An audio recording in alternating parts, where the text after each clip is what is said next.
And let's get to the latest of Prime Minister Modi, who will be visiting Washington, D.C. later today. Of course, he's in France at the moment. He'll be leaving for the United States, and he will be in Washington over the next 2 days. He's expected to propose tariff cuts and increase energy and defense imports during a meeting with U.S. President Donald Trump. The Prime Minister is keen to avert a potential trade war and boost trade ties after Trump threatened reciprocal tariffs on many countries. And to know more on this, we have my colleague, Senior Managing Editor Nikunj Garg, reporting from Washington, D.C. Nikunj, over to you. Take us through, the Prime Minister and the President shared a very warm relationship, especially during the first term of the first U.S. President's term. Now, last week we also, heard the productive phone call that took place. Now, Prime Minister Modi is going to be among the first foreign leaders to be meeting with Trump at the White House during his second term. Take us through the significance of this. Well, yes, Divya. Welcome to Washington, D.C. A snowed out Washington, D.C. It's been snowing since yesterday afternoon, so to say. And by now it has almost, the city has almost 2 inches of snow. There's a snowstorm warning that is also impending. So if my cameraman can pan, Xavier can show you around how thick the snow currently is in the city, in the capital city of the United States of America. You probably will gauge an idea of the weather at least. What we will not gauge an idea from outside is the temperatures inside the Oval Room, because remember, President Trump has been having very hectic meetings with some of the key U.S. interest partners. Egyptian president, I am told, is next in the line.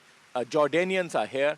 He's meeting the Jordanians. But remember, these are all the countries and the old British and American allies, Egypt, Jordan, where there is a contingency. And so quite clearly, he wishes to work on a contingency plan in the first few days of his presidency, other than the most significant meeting of the two of the biggest and the two of the strongest democracies of the world, that is with Prime Minister Modi.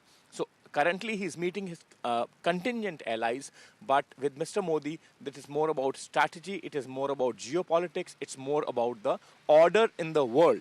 So that gives you a sense as to how much importance the current U.S. administration attaches to India, to India's leadership, particularly Prime Minister Modi, whom you correctly said that President Trump enjoyed a very big bonhomie during his first innings, and in Trump too also, India obviously is amongst the first few countries whose apex of the leadership is coming to Washington, D.C.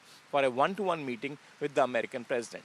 And when it comes to India and United States, there are a whole host of issues that are always on the table. From Indian side, obviously, it is extremely high quality of tech transfer, other than the defense sector, technology transfer, which can change the lives of millions of people in India, overall population of billion plus. Other than that, today, now is the era of the AI. And India is trying to take some early steps, some early lead in that entire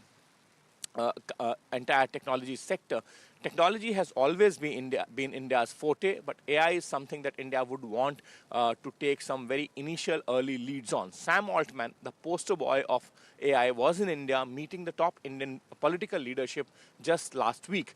And so from the AI to the defense to the technology, India has a lot to discuss with the United States. Now, other than that, of course, people will always remain centerpiece of any relationship. People will always pivot the relationship, particularly when it comes to democracies. The world's strongest, the world's biggest democracy, people will always remain a centerpiece. So India obviously has been raising a whole host of issues about the social security benefit of H-1B visa holders, the allowance of work for their spouses in this country. Remember, currently they're not allowed. India always want that talent pool or that talented population to be integrated completely in terms of work circuit as well in the United States.